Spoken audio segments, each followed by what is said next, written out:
Normally I don't offer too much commentary on super popular things, mainstream events, etc., etc. However, recently it has come to my attention that Miss America, this beauty pageant, has decided to alter its custom, namely the different divisions of the pageant, or the competition, getting rid of the swimsuit element as well as the evening gown element. You could look at this and not bat an eyelash, you could say whatever, but I think there are some interesting dynamics going on here. So what I'm going to do is offer a few interpretations of what's happening. I'm going to try to tie it into more recent events. Indeed, I'll be posting links to some of the articles from the so-called New York Times.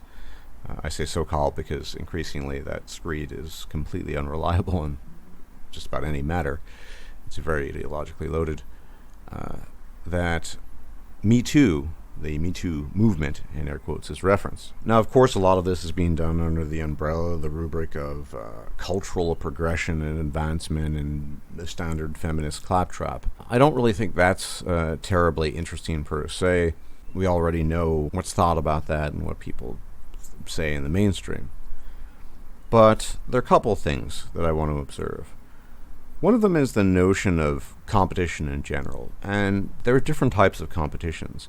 Miss America, inasmuch as it's an accurate analysis of individual women participating on account of their looks, is a competition of looks and beauty. And there are other types of competitions. There are sport competitions and competitions of chess and golf and you name it. From A to Z, many, many different types of competitions. So one element is attempting to jettison the notion of competition, particularly the most difficult bit. So presumably one would think that the swimsuit element and the evening gown element are those parts of the beauty pageant that put the physical characteristics of the female participants in question the most on the spot, and therefore you have a kind of competitive pressure there. I have no doubt that the women who participate probably don't feel super comfortable doing it, but it's interesting that this seems to be part of the overall resistance and dislike of competition and hierarchy, and I'll get into hierarchy in a bit.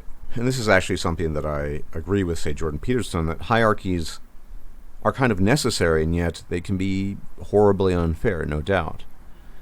But we don't try to regulate things like the NBA and the NFL and change difficult elements of those competitions, and they are mass-scale, multi-billion-dollar competitions. Find it questionable that people would try to change this element, although obviously it's ideologically infused, and we know in particular what the ideology is. I don't need to repeat it here. And that self-same ideology is not present in things like the NFL, the NBA, baseball, golf, etc. So already we can identify it tends to be things that women in particular are concerned with. Now on the matter of hierarchy, a couple of comments here. It's very interesting that the person leading the clarion charge, Miss Carlson, on shutting down the former basis and former element of the competition, was herself a former contestant. I believe in 1989 she participated, and it was further revealed that she is the head archon, as it were, of the 9 archons of the Miss America Council or Committee. 7 of them are female. Now there was a scandal. Apparently the former head had harassed some woman, and he was sacked, and they came in and took over. But there's something strangely similar to what's been going on with the Me Too movement. Namely, women who themselves at some point in time had participated in Activity X, in the case of Hollywood and the movie industry, the film industry, couch casting, as it were, who, upon achieving the wall, and let's be honest, the vast, vast majority of the women who actively had engaged in the Me Too thing, pointing at people. And I'm not trying to exculpate a person like Lord Weinstein, who's currently turned himself in, but women who clearly had no problem in participating in that perhaps less than ideal albeit well-structured system, underground system, as it were, in Hollywood, later coming out of the woodworks and then saying, well, this is a problem, this was demanded of me, I had to do X, Y, Z, etc., etc. Notice conspicuously how they are all past that age where they themselves could participate.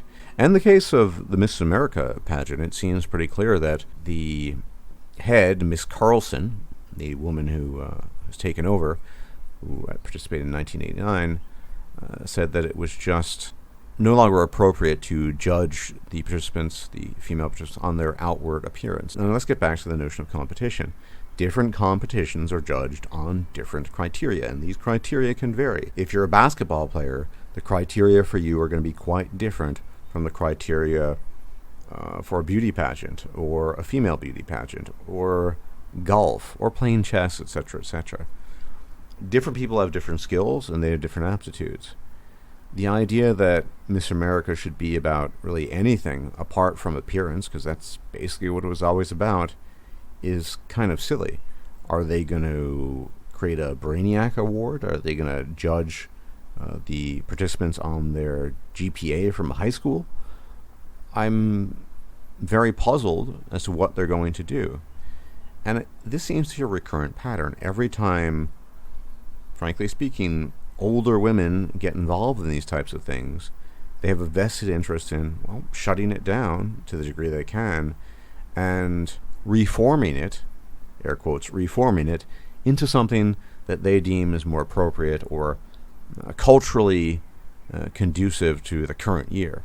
But the sad reality is that we're all judged by many different things, many different criteria, and looks, yes, looks are a criterion amongst many. And in the case of Miss America, a beauty pageant, yes, beauty pageant, notice the connective there, beauty pageant. The participants are largely judged on their looks, and fundamentally there's nothing wrong with that. If chess players are judged on their ability to play chess, why should beauty pageant participants not be judged on their relative beauty? It's an oxymoron, it's silly, and we all know where this is going. But the recurrent theme is older women taking over and injecting their views, opinions, and reshaping things that had been a certain way for an endless stretch of time because they feel that it's inappropriate and because they themselves are no longer in a position to participate, or people feel uncomfortable.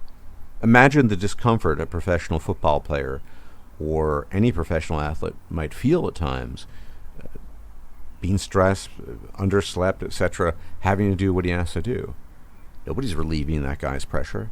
It's silly. And I, for one, think that women are aware of the beauty hierarchy that they exist in and the competition that they have to participate in. It's just the way it is. In fact, in my view, a competition such as the Miss America pageant, beauty pageant, is an embodiment and projection of that natural beauty hierarchy that exists amongst men too, to some degree, but primarily amongst women. The hierarchy of looks, who looks best. Unfortunate and not unfortunate. It's just the way the world works. And that's how we judge people, and this is how we operate on a deep psychological level. You cannot undo millions of years of hominid evolution through strange policies and so-called reforms. It's not going to happen. And I think anyone looking from the outside inwards at this is going to see just how silly it is. You can't fundamentally change human nature this way. There might be other ways, but this isn't the way. And I think we all see what's going on here. It was not too dissimilar with Me Too, and this is probably just the beginning, as more and more women over the hill, past the wall, get into the upper echelons of power, become archons in their own right, and decide to rain down the fires of authority and reform and reshape the world, as it were, and indeed increasingly it's becoming the world in their own image. The image in this case of women who are no longer attractive and women who think they know better and they know how to run things. I dare say they might be making a mistake. Everyone, thanks for tuning in, and I will check you out at a later date, assuming I'm still alive. Bye-bye. If you liked this video, please like, share, and subscribe. And if you enjoy my content, please consider making a donation or becoming a patron. Thanks for watching.